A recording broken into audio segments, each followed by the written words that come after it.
ত্রয়োদশ জাতীয় সংসদ নির্বাচনে অংশ নিতে ৩০০টি আসনের মধ্যে ২৩৭টির সম্ভাব্য প্রার্থী তালিকা ঘোষণা করেছে বিএনপি। সম্ভাব্য প্রার্থী তালিকা ঘোষণার পর দেখা গেছে এই তালিকায় নেই বিএনপির স্থায়ী কমিটির সদস্য নজরুল ইসলাম খান, বেগম সেলিমা রহমানের নাম। প্রার্থী তালিকায় নেই সিনিয়র যুগ্ম মহাসচিব রুহুল কবির রিজভী, যুগ্ম মহাসচিব হাবিবুন নবী সোহেল, সদ্য মনোনীত যুগ্ম মহাসচিব হুমায়ুন কবিরের নামও। এছাড়া তালিকায় নেই বিএনপি চেয়ারপারসনের উপদেষ্টা আব্দুস সালাম, মোয়াজ্জেম হোসেন আলাল, আমিনুর রশিদ ইয়াসিনের নাম। দলটির ভাইস চেয়ারম্যান আসাদুজ্জামান রিপনও নেই প্রার্থী তালিকায়। বিএনপি থেকে সম্ভাব্য প্রার্থী হতে পারেন বলে আলোচনায় ছিলেন একাদশ সংসদের সংরক্ষিত আসনের সাবেক সদস্য রুমিন ফারহানার নাম। তবে মনোনয়ন তালিকায় এবার নাম দেখা যায়নি তার।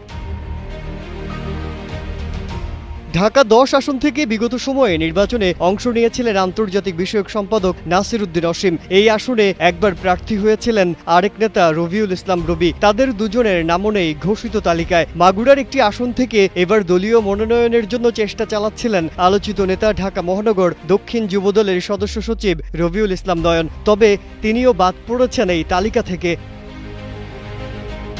টানা তৃতীয়বার অর্জন করেছে দেশের সেরা সুপার ব্র্যান্ড স্বীকৃতি বসুন্ধরা টিস্যু। অন্যদিকে বিএনপির সিনিয়র নেতাদের পরিবারের সদস্যদের অনেকেই বাদ পড়েছেন মনোনয়ন তালিকা থেকে। দলটির একটি সূত্র জানিয়েছে, আগে থেকে এক পরিবার থেকে একাধিক প্রার্থী না রাখার সিদ্ধান্ত ছিল দলটির, যে কারণে স্থায়ী কমিটির সদস্য সালাহ উদ্দিন আহমেদের স্ত্রী হাসিনা আহমেদ, মির্জা আব্বাসের স্ত্রী আফরোজ আব্বাস, ইকবাল হাসান মাহমুদ টুকুর স্ত্রী ও সাবেক সংসদ সদস্য রুমানা মাহমুদও বাদ পড়েছেন এই তালিকা থেকে।